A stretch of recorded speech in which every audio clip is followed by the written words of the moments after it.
Pandian store சீரியலில் அடுத்த வர எபிசோடில் நம்ம பாண்டியன் இருந்துட்டு இதுக்கு மேலே நம்ம பொறுமை இருக்கக்கூடாது அப்படின்னு சொல்லிட்டு நேராக வீட்டுக்கு கிளம்பி போகிறாங்க. அதுக்கடுத்து தான் பார்த்திங்கன்னா தங்கமயில் இருந்துட்டு அங்கே அழுந்துக்கிட்டே இருக்காங்க.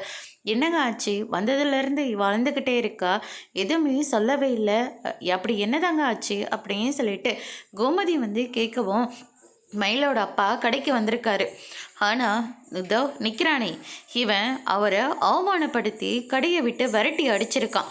அது மட்டும் கிடையாது, இந்த பொண்ணையும் நடு ரோட்டில் வச்சு எல்லாரும் முன்னாடியும் அவ்வளோ திட்டிருக்கான் அப்படின்ற மாதிரி சொல்லிடுறாங்க.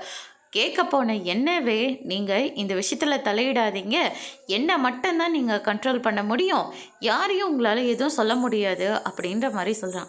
அப்படி நான் யார்கிட்டையுமே எதுவுமே சொல்லாமல் இருக்கனா இல்லை கேட்காம தான் இருக்கனா? இவங்கக்கிட்ட நம்ம எத்தனை தடவை கேட்டிருப்போம் என்ன தான் பிரச்சனை சொல்லுங்கன்னு சொல்லிட்டு. ஆனால் இவன் ஏதாச்சும் வாயை திறந்து சொன்னானா, சொல்ல தானேப்பா வந்தேன், ஆனால் நீங்கள் யாருமே தான் என்னை பேசவே விடலையே, தோ நிற்கிறாள், இவ பக்கம் மட்டும்தானே எல்லாருமே பேசிக்கிட்டு இருக்கீங்க அப்படின்ற மாதிரி சொல்கிறாங்க. போது நிறுத்திடா, வாழ வந்த பொண்ணு நடு ரோடுன்னு கூட பார்க்காம அவளை எல்லாரும் முன்னாடியும் திட்டிகிட்டு இருக்க, இதை கேட்ட என்னவே நீ அந்த பேச்சு பேசுகிற அப்படின்ற மாதிரி சொல்லிடுறாங்க. இவ என்னெல்லாம் பண்ணியிருக்காங்கன்னு தெரிஞ்சால் நீங்கள் இவளுக்கு சப்போர்ட் பண்ணவே மாட்டீங்கப்பா, முதல்ல நீங்கள் தான் இவங்களை கழுத்தை பிடிச்சி வெளியே தள்ளுவீங்க அப்படின்ற மாதிரி சொல்லிடுறாங்க. இதை கேட்டோன்னே மொத்த பேரை ஷாக் ஆகுறாங்க. அதோட இன்னைக்கு பிரம்ம முடிச்சிருக்காங்க.